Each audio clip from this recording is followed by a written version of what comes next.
As y'all know, I read a majority of Toni Morrison's work over the summer. But anyway, let's get into some of my favorite things of the supernatural world of Toni Morrison's book. But as I'm reading Toni, one of the most favorite things I love about Toni Morrison's is the way she captures the supernatural and the uncanny. Like there's always something supernatural, magical, or unexplained happening in the background that always gives the world a heightened effect. For an example, the novel Sula explores black female friendship, and Sula herself is like this OG, unhinged, gone girl type character.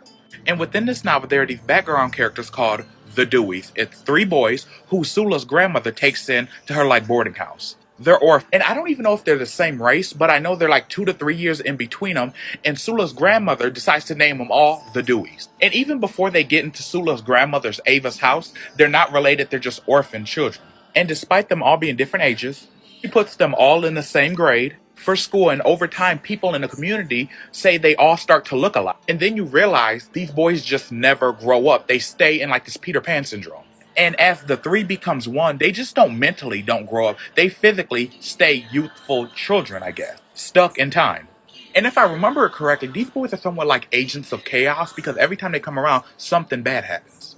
And there's a lot of darkly enticing moments in this book. It's excellent. Toni writes perfect characters where you're just unsettled because something's not right with these people. And the Deweys are like a prime example of the unexplainable happening every day. And to me, they gave off examples of like walking omens. Even here, the Deweys are 3 neighborhood boys who live with Ava. Although they look different from each other when they first arrive, everyone starts to treat them like a single entity, and soon they can't tell them apart.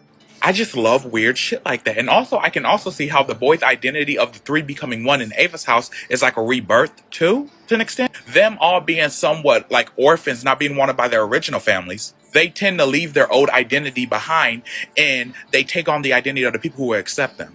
And Ava renaming the boys is like a rebirth.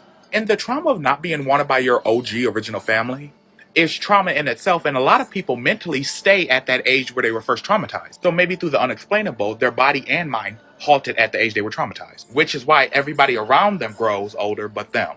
So as I discussed in the video which this comment is attached to, how the Deweys are like an uncanny supernatural force of adolescent idle youth, and how these boys never age even though everybody else around them do. They have somewhat of this like Peter Pan syndrome. But also within Sula, despite this just being a book that depicts excellent black female friendship along with an unhinged main character, if you know what I mean, this book takes place in this type of neighborhood called The Bottom. And within the novel, we learn that this town or this neighborhood, The Bottom, is on top of a hill. However, from their perspective, if you're looking down from heaven, that would be the bottom, even though on earth they would be up because they're on top of a hill. But some supernatural things that take place in Sula would be, for an example, the dream of the red dress. I see, spoiler alert, but Hannah, who is Sula, this character's mom, Hannah has a dream of a red wedding dress. But we don't realize it until after Hannah dies because she, commits suicide and lights herself on fire. And her daughter just stands there watching it in amazement. They later recall that the way they do dream interpretation, weddings always mean death. Because, in other words, it's the end of one era going into the next. But also, the red from the wedding dress symbolizes the fire because she threw herself up in flames. There are neighbors within The Bottom that be trying to collect the Peace family's footsteps. And that's like that old school Hoodoo shit. Sula's brief romance with Ajak, who ends up breaking her heart, his mama was a whole conjure woman, and that's why the neighborhood didn't like her. And also, Sula herself is like a force of nature. She comes, she's heralded in by bad omens. We could talk about how when Shadrach leads a lot of the people into those tunnels, and they all die at the end.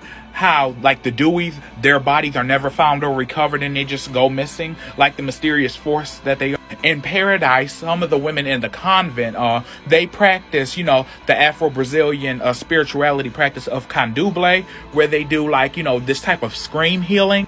We can't forget how the convent, in which these wayward women who are coming from all over the state, looking for safe haven, the convent is somewhat haunted within itself. At the end, the women who are massacred, their bodies disappear and they're never found again. But we see them exist on in the end in like a different form. Novel, The Song of Solomon, which is my favorite book of all time.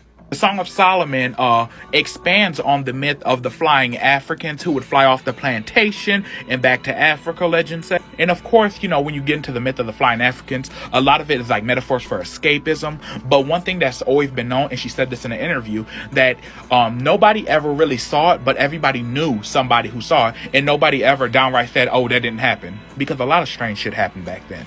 The Song of Solomon is very much so like a young man's odyssey, where he journeys into self-discovery by looking in the past of his ancestors. Because if you don't know where you come from, you ain't gonna know where you're going. But some of the magic within the Song of Solomon is Milkman, who is the main character. He has an aunt named Pilot, and she is just like an unapologetic free woman. Pilot's one of those few characters that's just unapologetically free, and you realize that Pilot already knew how to fly before she ever left the ground. She was already free in life in the ways that, you know, humanity weighed down her family and friends around. But Pilot was a conjure woman, and Pilot is the reason why Milkman is here. Milkman's the main character, because Pilot's the one who gave Milkman, the main character, his mama a love potion to seduce her brother, aka his daddy. And Pilot was never one to play with, because once Ruth got pregnant from the love potion, let me tell you something, Pilot's brother, who Ruth was married to, started trying to beat her to get her to lose the baby.